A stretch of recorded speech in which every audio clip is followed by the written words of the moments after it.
বাপুমা, ও বাপুমা, এই বদময়না, বদময়না, তোর ভাল লাগে না?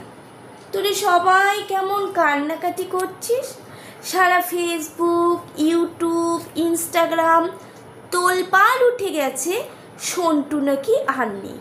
কে বলেছে সন্টু নেই? তোরা কিচ্ছু জানিস না। আমার পায়ে বড্ড ব্যথা হয়েছিল, তুই তো জানিস বদময়না আমার কত কষ্ট হচ্ছিল। বাপুমা, তুমিও তো জানো। তাই তো আমি ঠাকুরকে মনে মনে বলেছিলাম, ঠাকুর আমাকে তুমি আবার ছোট্টবেলার মতো করে দাও, তাহলে আমার গায়ে অনেক শক্তি হবে, বদময়নার সাথে অনেক দুষ্টুমি করতে পারবো, বাপুমার সাথেও অনেক খেলতে পারবো।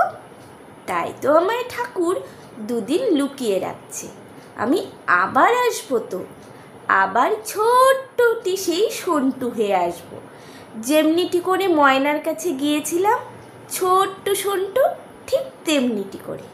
তোমরা কেউ কান্নাকাটি করো না কিন্তু, আমি আবার আসছি তোমাদের সন্টু।